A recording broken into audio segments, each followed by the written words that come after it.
Okay, magigisa muna tayo ng baboy. Tatanggalin muna natin ang mantika ng baboy. Lumabas na ang kanyang mantika. Ayan. Dami na doon. So, kailangan gigisahin mo. Okay, tanggalan natin siya ng mantika. Putok-putok na siya.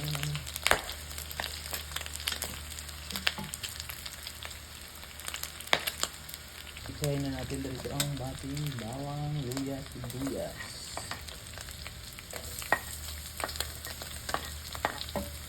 Tampang na yan. Putok siya.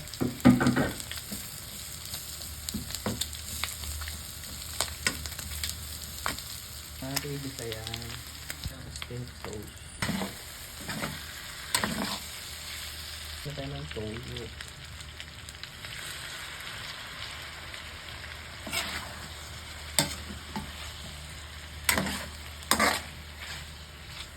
Ito tayo ng isang basong tubig.